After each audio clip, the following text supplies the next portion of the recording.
Selamat pagi, selamat siang, dan selamat sore untuk setiap saudara yang menyaksikan khotbah online Gereja All Saints Anglican Church Jakarta ini. Dan pada hari ini kita akan membahas suatu tema yang baru, suatu tema yang sama seperti tema sebelumnya yang pasti juga akan memberkati saudara-saudara sekalian. Kalau beberapa minggu, beberapa bulan ke belakang kita telah bersama-sama belajar tentang buah-buah roh, kali ini kita akan mempelajari, membahas satu tema yang sangat menarik juga, yaitu tentang kerajaan Allah. Perihal kerajaan Allah merupakan hal yang sangat penting di dalam kekristenan, karena tidak ada hal lain, tidak ada tujuan lain di dalam kehidupan ini selain dapat bersama-sama dengan Allah. Selain dapat hidup selamanya, dapat hidup kekal bersama-sama dengan Allah di kerajaannya.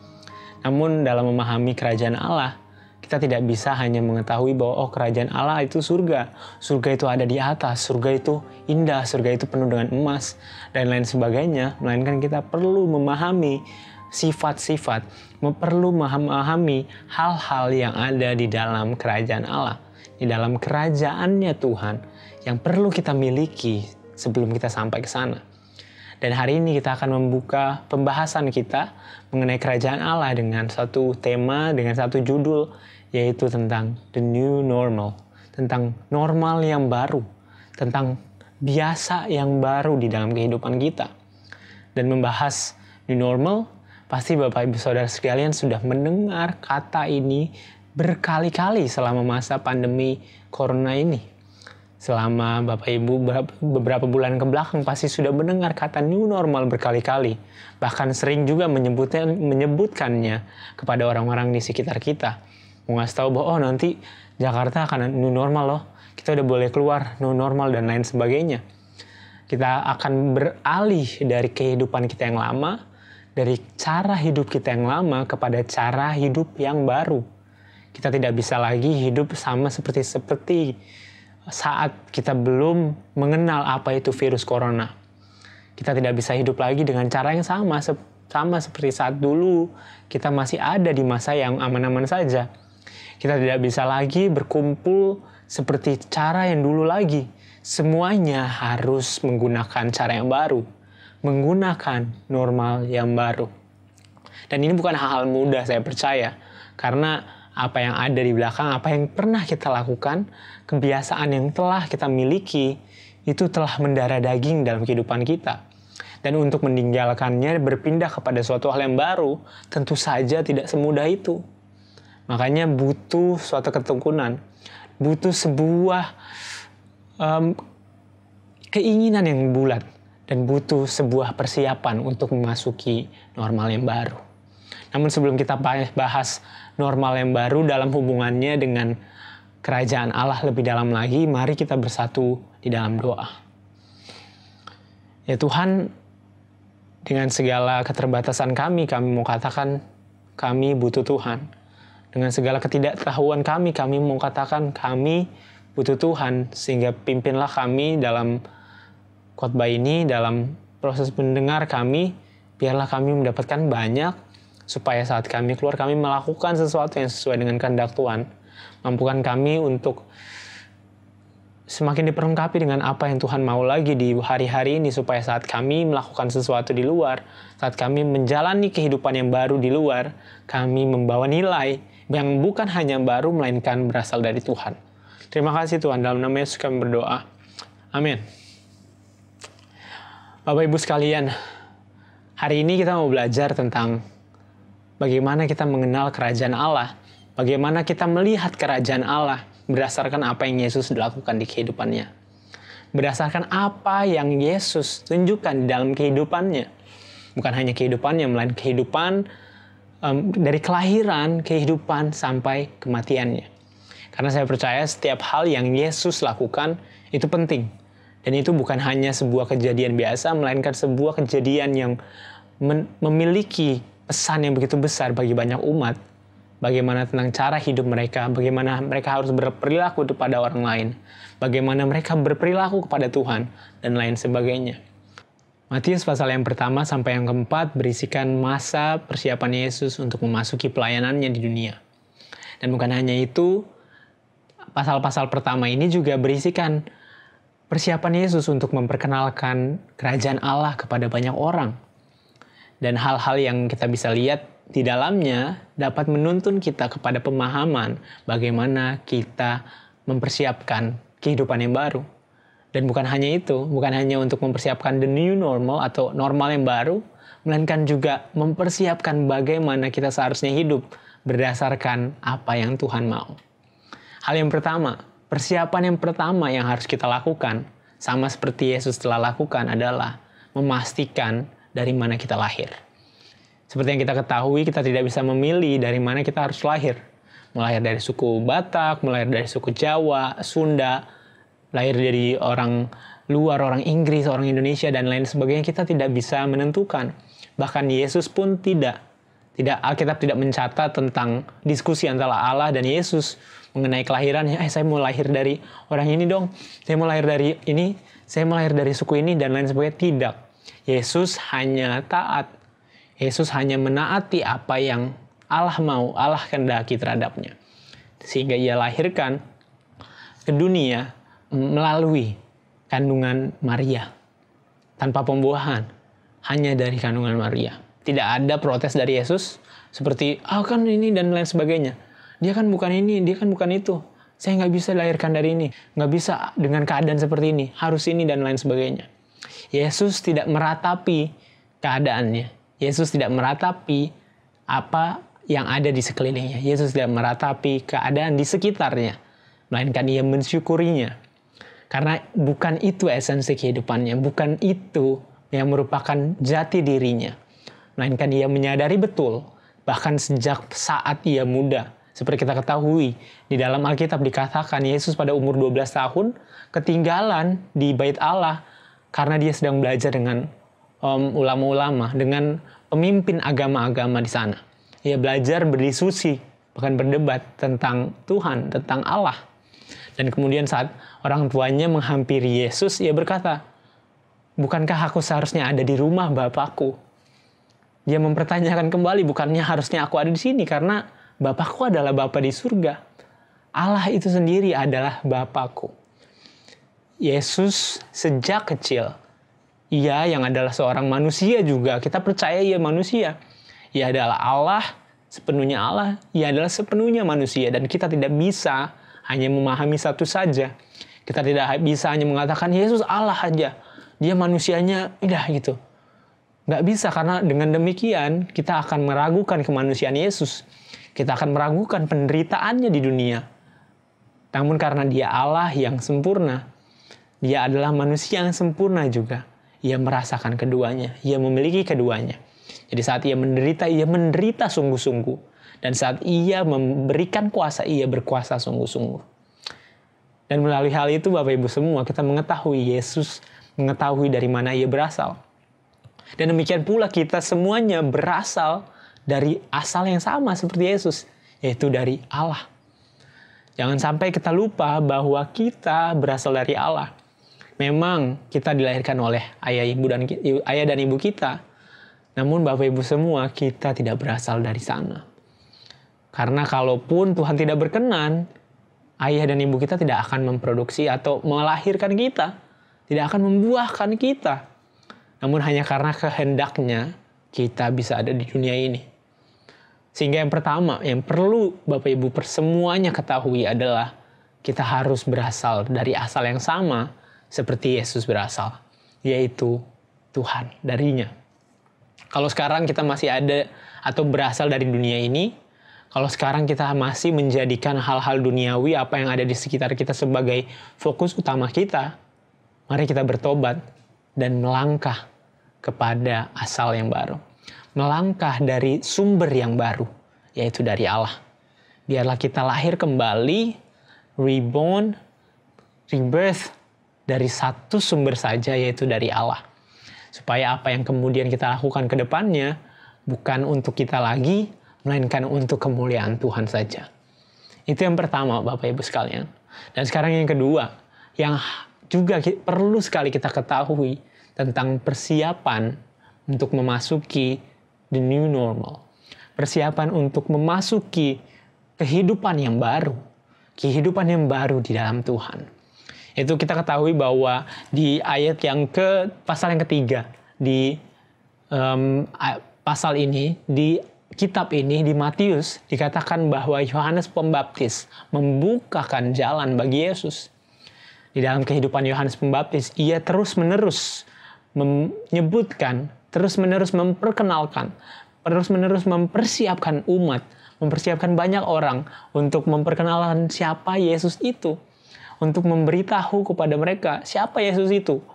Bahkan dia tidak pernah sedikit pun mengambil sesuatu untuk kepentingannya sendiri, karena segala sesuatu yang ia katakan semuanya mengarah kepada Yesus. Perlu di dalam kehidupan kita memiliki orang-orang yang membukakan jalan untuk kehidupan kita yang baru. Kita perlu memiliki orang-orang yang bisa menjadi teladan bagi kita, untuk kita melihat, untuk kita berjalan.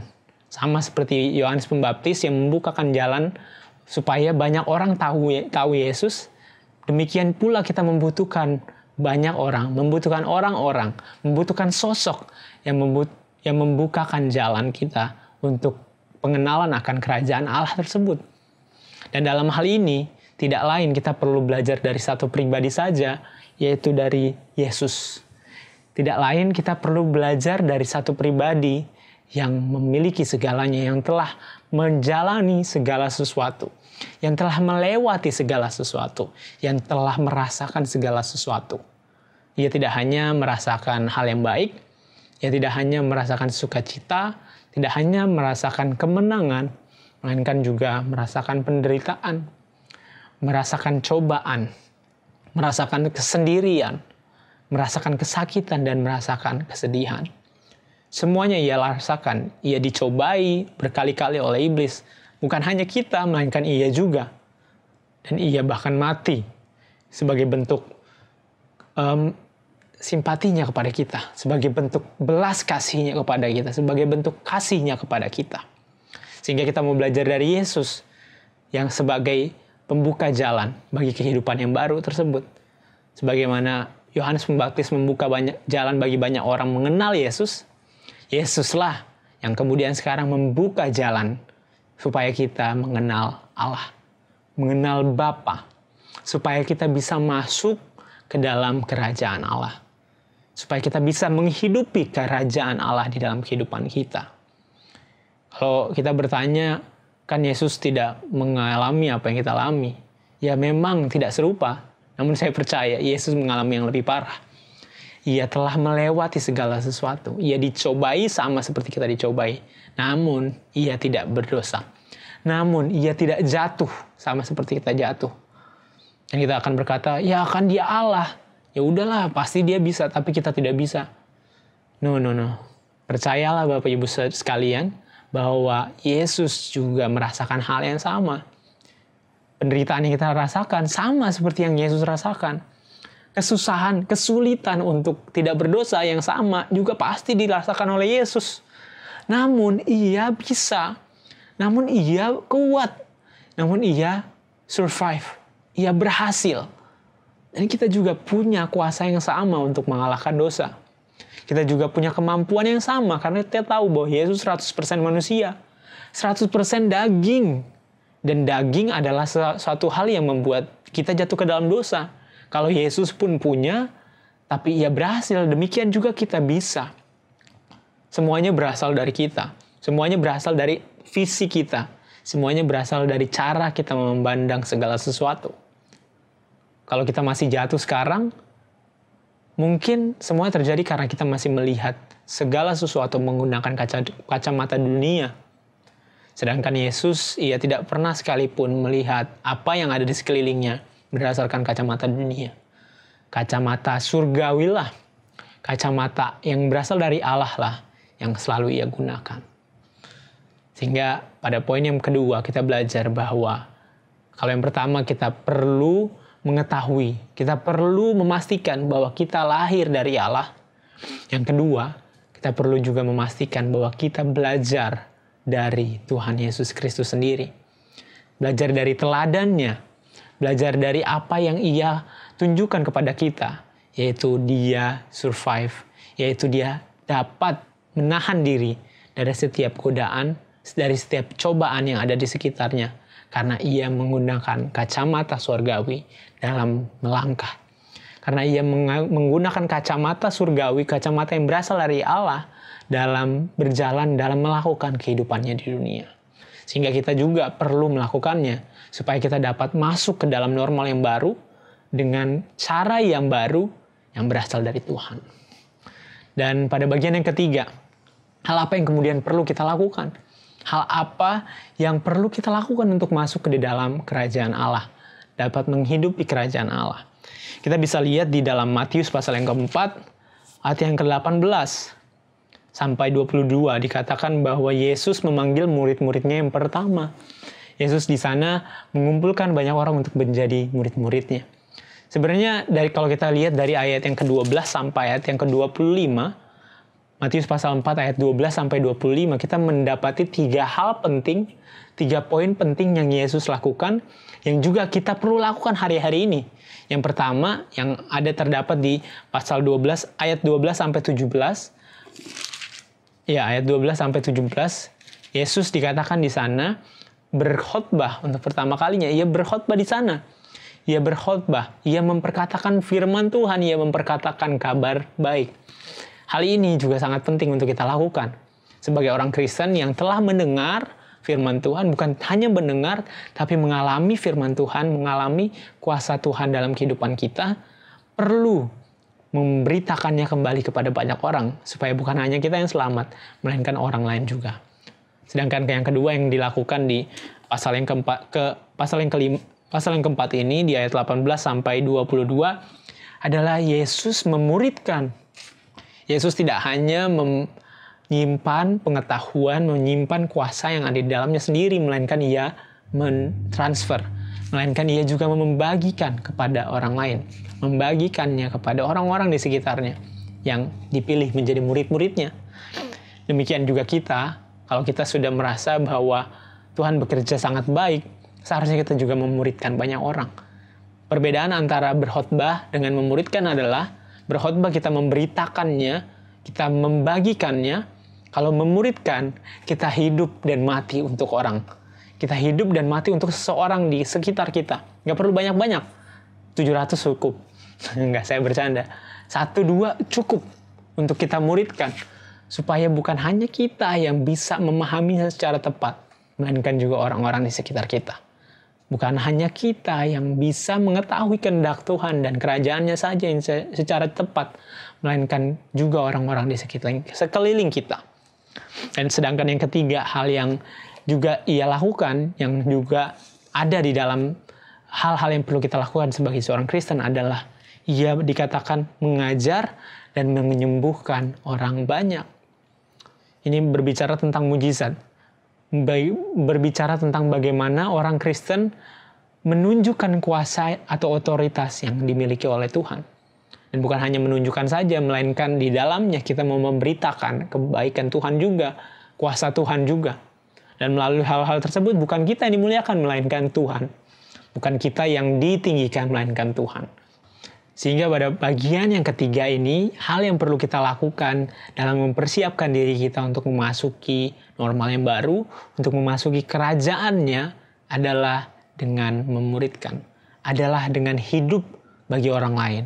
Adalah dengan hidup untuk kepentingan orang lain. Adalah dengan memberikan kehidupan bagi orang-orang di sekitar kita. Yesus yang seharusnya ia bisa menyelamatkan dunia ini sendirian, ia bisa saja berkorban, datang ke dunia, hidup sendiri, dan berkorban mati, tiba-tiba semua orang diberkati, semua orang diampuni, tapi ia memilih untuk hidup bagi orang lain. Ia memilih untuk membagikan hidupnya bagi orang-orang di sekitarnya. Dan demikian juga hal yang kita harus lakukan sebagai orang-orang yang ingin menyambut kerajaan Allah tersebut. Kalau yang pertama, kita perlu tahu lahir dari mana. Yang kedua, kita perlu ikuti teladannya. Kita perlu hidup sama seperti ia hidup. Dan yang ketiga, kita perlu sama seperti Yesus membagikan kehidupan kita bagi banyak orang. Bukan hanya kita yang memerlukan kehidupan, melainkan juga banyak orang. Bahkan Yesus sekalipun, ia mati supaya banyak orang hidup. Ia mati supaya orang lain tidak perlu mati, melainkan memiliki kehidupan. Itu yang ketiga. Dan yang keempat, yang terakhir, perihal memasuki normal yang baru, perihal memasuki kerajaan Allah tersebut, kita perlu melakukan hal yang keempat ini juga, yaitu di ayat yang ke-23 sampai 25 saya akan bacakan untuk saudara-saudara. Yesus pun berkeliling di seluruh Galilea, ia mengajar dalam rumah-rumah ibadat dan memberitakan Injil kerajaan Allah serta melenyapkan segala penyakit dan kelemahan di antara bangsa itu. Maka tersiarlah berita tentang dia di seluruh Syria, dan dibawalah kepadanya semua orang yang buruk keadaannya, yang menderita pelbagai penyakit dan sengsara, yang kerasukan, yang sakit ayan, dan yang lumpuh. Lalu Yesus menyembuhkan mereka. Maka orang banyak berbondong-bondong mengikuti dia. Mereka datang dari Galilea dan Dekapolis, dari Yerusalem dan dari Yudea, dan dari seberang Yordan. Bagian yang terakhir, yang keempat yang perlu kita lakukan adalah we need to act out. Kita harus bertindak, kita harus memberitakan, kita harus melakukan segala sesuatunya untuk kemuliaan Bapa, untuk kemuliaan Tuhan saja. Kita lihat apa yang Yesus lakukan di ayat 23 sampai akhir tersebut. Yesus melakukan hampir segala sesuatu. Semuanya ia lakukan, menyembuhkan orang ayan, ia mengusir roh jahat, ia melakukan ini, melakukan itu. Makanya semua orang mau datang ke dia. Namun yang paling penting, inti utama dari hal tersebut, inti yang tersimpan di dalam segala sesuatu yang ia lakukan hanya satu, yaitu ia memproklamirkan, ia memperkenalkan siapa Bapanya. Ia memperkenalkan Allah yang hidup di dalamnya. Oleh sebab itu Bapak Ibu sekalian, yang perlu kita lakukan juga dalam mempersiapkan diri kita memasuki new normal, memasuki kerajaan Allah, memasuki kehidupan yang baru adalah dengan cara memperkenalkan Allah melalui segala sesuatunya. Adalah memiliki semangat untuk memberitakan Tuhan, bukan hanya dari perkataan, melainkan juga melalui tindakan kita. Setidaknya 4 hal tersebut yang perlu kita ketahui saat kita mempersiapkan diri kita memasuki normal yang baru. Saat kita mempersiapkan diri kita untuk menghidupi kerajaan Allah yang bukan hanya ada di masa yang akan datang, melainkan juga here and now. Melainkan juga di sini dan sekarang. Karena kerajaan Allah tidak pernah berbicara tentang sesuatu yang jauh. Karena Allah telah hidup di dalam kita. Dan kerajaan Allah pun ada di dalam kita. Kita hanya perlu menyadarinya, dan kita hanya perlu menghidupinya, supaya tidak lagi kerajaan dunia yang memikat kita, melainkan kerajaan itu, kerajaan Allah itu. Mari kita berdoa. Tuhan, terima kasih untuk apa yang Tuhan perkatakan kepada kami. Kami mau serahkan kehidupan kami, kelemahan kami, setiap hal yang masih kami kurang. Dan biar kami mau berikan sepenuhnya kepada Tuhan. Dan Tuhan yang mengubahnya menjadi kebaikan. Pimpin kami sebagaimana kami mengusahakan setiap hal yang Engkau inginkan terjadi dalam kehidupan kami. Biarlah Tuhan yang memimpin, bukan kami lagi melainkan Tuhan. Pakai kami Tuhan untuk menjadi orang-orang yang bisa menghidupi normal yang baru, melainkan bukan hanya normal yang baru, melainkan cara hidup yang baru yang sesuai dengan kehendak Tuhan. Terima kasih Tuhan, dalam nama Yesus kami berdoa. Amin.